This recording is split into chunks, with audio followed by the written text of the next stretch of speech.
Fala pessoal, Felipe Barros na área, trazendo mais um scout para vocês. E hoje é dia de analisar atacante que, segundo as últimas informações, tem negociações avançadas para se tornar mais um atleta do Ceará. Estamos falando de Paulo Baia, 26 anos de idade, está jogando pelo Fluminense, quem sabe pode ser mais um atleta do Vozão. Vamos ver, galera, um monte de coisa no vídeo de hoje, mas não sem antes te lembrar que é muito importante se inscrever aqui na FBTV, deixar o likezinho no vídeo, ativar o sininho para receber as notificações e, claro, compartilhar o nosso conteúdo, tá bom? Recadinhos dados, podemos começar com os números do jogador na tela. Vamos lá, pessoal, números de Paulo Baia nesse ano de 2025. Lembrando de novo que ele tem 26 anos de idade, 1,84 m, jogou todo esse ano pelo Fluminense e eu também estou gravando esse vídeo no dia 4 de agosto, tá bom? No dia que eu vi a notícia, então caso ele jogue uma partida no próximo final de semana, no meio de semana, e a negociação não tenha fechado ainda, saiba que as informações são todas até a presente data, obviamente. Né? Vamos lá. 17 jogos para o Paulo esse ano, 14 deles como titular, 14 não, 4 deles como titular, marcou 2 gols, deu 1 assistência, 6 passes para finalização, 17 arremates com 35% de acerto no gol, desperdiçou a posse de bola em média 9,4 vezes a cada 90 minutos, ganhou 27% das disputas de bola por cima, acertou 80% dos passes que tentou e não tomou cartões, nem amarelos nem vermelhos. Nesse ano, galera do Vozão, conta pra mim nos comentários do vídeo. Ficaram animados com esse quadrinho, com os números do jogador? Claro que ainda vai ter mais informação, vai ter, na minha opinião, ao longo do vídeo, mas eu sei que você adora promoção e descontinho, então corre lá na Centauro que, como sempre, está rolando ele. O nosso cupom FBScout10, que te dá 10% de desconto em todos os produtos vendidos e entregues pela Centauro, como, por exemplo, o uniforme oficial do Ceará, você encontra com desconto. Beleza? Bora seguir com o jogador, pessoal, falar mais um pouco sobre o atual momento do Paulo Baia, que chegou ao Fluminense cercado assim de diversas desconfianças, para dizer o mínimo, né? Ele fez uma Série B razoável pelo Goiás no ano passado, daqui a pouco a gente vai ver os números. Eles enganam um pouquinho, né? Parece que foi um grande ano do Paulo Baia no ano passado, não foi bem assim. Ele fez um ótimo estadual, depois foi caindo muito o seu desempenho, então já chegou no Fluminense assim cercado de desconfianças pela torcida e nunca conseguiu jogar bem. Até no Carioca, o Fluminense começou com o time alternativo, ele teve algumas chances de iniciar os jogos, não encantou a torcida, até jogou na Copa do Mundo, entrou em campo contra o Borussia Dortmund, marcou um gol no Brasileiro contra o Internacional, mas foi mais um frango do goleiro do que muito mérito do jogador. Então, de fato, uma passagem para se esquecer do Paulo Baia com a camisa do Fluminense. É bem verdade que o clima com a torcida não ajudou, nunca teve nenhum tipo de paciência também, não que merecesse muito, mas assim, foi um ambiente já da chegada até a saída, sem nenhum tipo de saudade que vai deixar na torcida do Fluminense, tá bom? E clinicamente falando, pessoal, será que o Paulo Baia é um cara que é um candidato a ocupar o departamento médico do Vozão? Resposta para você dessa pergunta tá na tela é não, né? É um jogador que, claro, pode acabar mudando, a gente nunca sabe o que vai acontecer, mas a princípio é um cara bem saudável fisicamente. Lá quando ele estava na base, em 2011, teve uma lesão um pouco mais chata, de 87 dias, mas dali para frente não foi um cara que se machucou mais. Então, a princípio, é um jogador que não vai dar problema de ordem clínica, tá bom? E quando a gente fala, pessoal, de características, posicionamento, função dentro de campo, na parte clínica ele não deve dar dor de cabeça para a torcida do Ceará, mas e na parte técnica? Vamos conversar sobre isso com os mapas de movimentação, mapas de calor do jogador. Né? E o Paulo Baia, pessoal, é um atacante destro, tá bom? Que tende a fazer as jogadas de pé trocado majoritariamente. Beleza? Ele é até um jogador que usa bem o pé esquerdo, né? Ele é um cara que tem uma certa ambidestria, então talvez possa jogar de pé trocado, até fazer jogada de fundo de campo quando estiver jogando pela esquerda, mas a característica do Paulo Baia mesmo é aquela típica de trazer para o pé bom para fazer o arremate de média e de longa distância. Ele é um jogador que tem dificuldade técnica, não é um jogador de boa relação bola, mas é um cara que tem fisicamente, principalmente, algumas valências.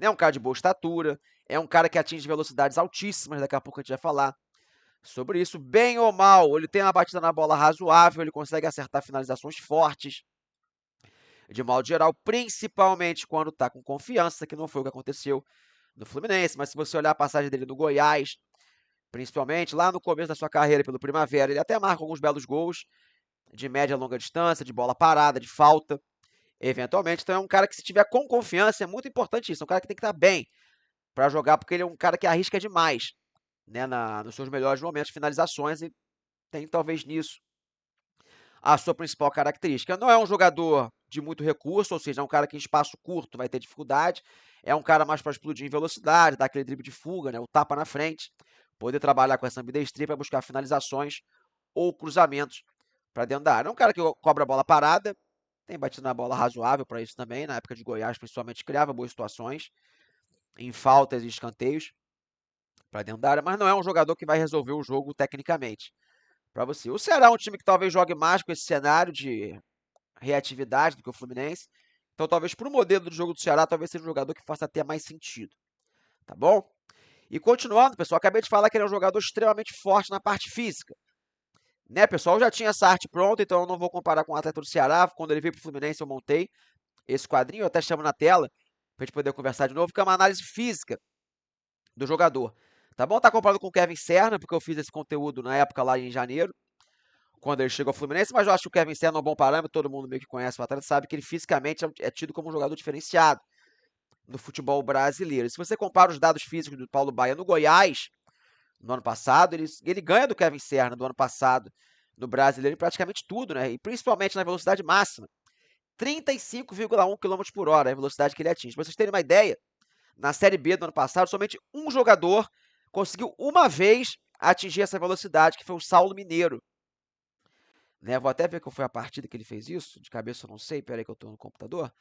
Na partida Ceará e Guarani, né, no Castelão, não um jogo em Campinas, o Saulo Mineiro atingiu a mesmíssima velocidade de 31,1 km por hora. Só essa vez, tá bom? Nenhum outro jogador do Ceará na Série B do ano passado, por exemplo, superou 35 km por hora. Ou seja, é um cara que bate altas velocidades somado a uma grande estatura, uma passada larga. Ou seja, é um cara que consegue se impor fisicamente. A quantidade de vezes que atinge sprints, que é 25 km por hora ou mais, e alta intensidade, que é 20 km por hora, mas também é muito bom. Ele chega perto de 100, né?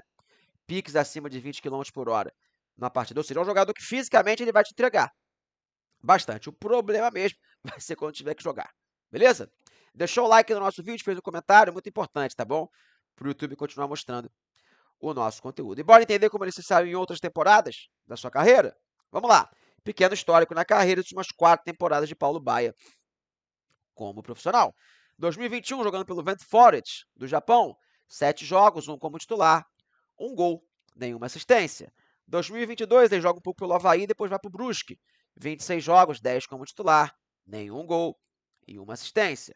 2023, joga um pouco pelo Primavera, um pouco pela Ponte Preta, 35 jogos, 18 como titular, 5 gols, 3 assistências. E no ano passado, talvez a melhor temporada da sua carreira pelo Goiás, 52 jogos, 36 como titular, 19 gols e 6 assistências. Mas aqui é importante pontuar, fazer a mesma ressalva que eu fiz quando ele veio para o Fluminense. Tá bom? Desses 16 gols, 10 foram no Campeonato Goiano e 1 foi na Copa Verde. Ou seja, ele fez 8 gols só na Série B. Não é um número tão ruim, mas não foi isso tudo assim na parte mais difícil do campeonato. Se você pega a reta final dele, pelo Goiás na Série B, dos últimos 8 jogos, assim, 5 ele vem do banco de reserva. Então ele termina o ano sendo mais um reserva do que um titular do Goiás, mais que ele tenha feito gol nas últimas 2 partidas. Né, pessoal? Mas se você perguntar para os torcedores do Goiás, assim, eles não têm saudade também do Paulo Baia, então um pouco de cuidado com esses números de 2024, tá bom? Voltando para mim, pessoal, reta final do nosso vídeo, o que eu acho dessa contratação? Paulo Baia chegando para o Vozão. Bem, pessoal, quando o Paulo Baia chegou ao Fluminense, ele foi um primeiro ou segundo jogador contratado. Acho que foi o segundo, o primeiro foi o Hércules. Né? Então, quando ele veio, ele até classificou como um cara que pudesse compor o elenco, ele tem características físicas interessantes para o Fluminense. Mas depois, você olhando o mercado que o Fluminense fez, ele começou a ficar uma contratação completamente sem sentido, porque veio um monte de jogador para o lado do campo e ele, evidentemente, não ia jogar. Eu acho que para o modelo do Ceará, ele faz mais sentido. É um cara de disputa física, é um cara que tecnicamente não ajuda muito, mas para aquele jogo de contra-ataque, transição, tendo campo para correr, para você às vezes ter 1, 2 bolas para chutar num jogo assim, né, uma bola parada, ele pode acabar ajudando. Não acho que a torcida do Ceará vai gostar dele, porque ele é um jogador que realmente ele erra muito mais do que ele acerta. Então, ele tecnicamente ele tem realmente dificuldade, então é difícil os torcedores gostarem do jogador, mas no modelo físico, de imposição, eu acho que ele pode acabar ajudando. Eu vou classificar hoje como uma contratação de composição de elenco, tá bom? Acho que ele não vai ser muito caro para os cofres do Ceará, mas eu já aviso para vocês que não é um cara para mudar o nível do Ceará, é um jogador provavelmente ser um reserva, um cara para entrar para fazer correria. em alguns momentos do jogo. Não é aquele jogador, assim, no primeiro momento, que vai empolgar. Eu sei que os torcedores normalmente não gostam, mas para quem trabalha com o mercado, é um cara que até faz sentido. É bom você ter uma peça assim no seu elenco. Seria melhor que ele tivesse um pouco mais de relação bola. Não tem. Mas eu acho que pro modelo do Ceará faz mais sentido. Mas eu vejo o Paulo Baia como um jogador de bom nível para uma Série B de Campeonato Brasileiro, não para uma Série A. Mas vamos ver. Quem sabe no Vozão e em outros áreas ele não consegue render um pouco mais. Tá bom? Falei pra caramba, dei a minha opinião. Quero saber de você, torcedor. Se gosta dessa contratação, concorda ou discorda da minha opinião, conta pra mim nos comentários. Beleza? Fechei a tampa do nosso vídeo. Espero que vocês tenham gostado. Um grande abraço a todos e não esqueça de ativar o sininho, porque vem muito mais Scout por aí. Valeu!